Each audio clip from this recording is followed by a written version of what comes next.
Fran the Man Tarkenton was a human highlight reel. And yes, Deacon Jones actually said he desperately tried to end this guy's career. At the time, some people were arguing he was or could be the greatest quarterback ever. This is from Sports Illustrated in 1975. But regardless of that, he was the first true dual-threat quarterback, paving the way for the likes of Steve Young, Michael Vick, Lamar Jackson, and many more. Tarkenton was drafted by the Vikings, and in his first game against the Bears, he threw for 4 touchdowns and rushed for 1, which was then the most for a rookie in their first game. That would probably be their happiest moment, because the Vikings finished 3-11, the second worst team in the league. Tarkenton became known as the Scrambler. You could say he was the father of it. He was a part of revolutionizing the position. He recalls a particular game that led to his tactics. They beat me to death.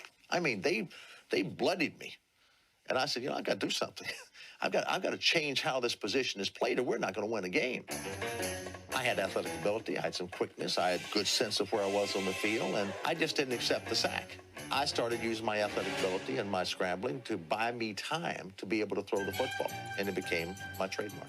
This all came out of necessity. Playing for a dismal Vikings team during his first 5 years, Tarkenton had to run around for his life. Yet he used his skill as a runner, something that was unheard of at the time for quarterbacks, to his advantage. It wasn't random, and he called the plays himself, which made it easier. He said, "I would scramble to a prepared position. I would never release a ball 30 or 35 yards behind the line of scrimmage. My purpose in scrambling was twofold: tire out the pass rushers and psych out the secondary." D linemen weren't the most athletic back then, not like some of today's athletes, so his scrambling was even more deadly. Although they may have not been athletic, they were not men you wanted to anger, but Tarkenton sure did. He's one man that we tried desperately to end his career. We tried, and I must say that in this day and age, we tried desperately to get rid of him.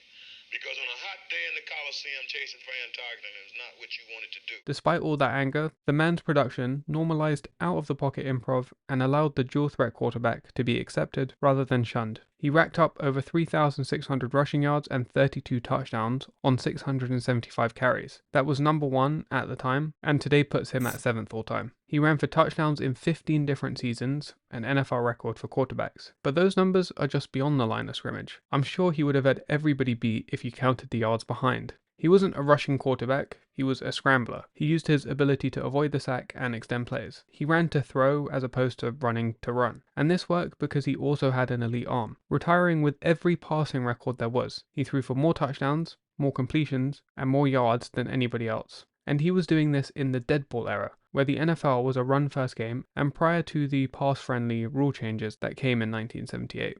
He even retired with the most wins in NFL history. But despite this individual dominance, things wouldn't get much better for the Vikings during his first stint there. From 1961 to 1966, the Vikings had one winning season. Tarkenton did what he could, but like many pioneers, his style of play was not for everybody. He was playing the position in a way that many thought it should not be played. His coach, Norm Van Brocklin, didn't love Frank's improv either. 3rd and 8 is no time to get creative, he once told Frank. Yeah, it was a different game back then. As the two's relationship soured over the years, Fran eventually wanted out, and the Vikings obliged, sending him to the Giants in 1966. The Giants went from 1-12-1 to 7-7 in Tarkenton's first season. He made the Giants watchable again. This was at a time when Joe Namath and the Jets were on top in New York. As center Greg Larson said, "In a couple of those years, we wouldn't have won one game without Tarkenton." Despite playing well and making 2 Pro Bowls during this time, they remained second best in New York, and they never reached the playoffs during his tenure. From 1967 to 71, he threw for almost 14,000 yards, rushed for over 1,000,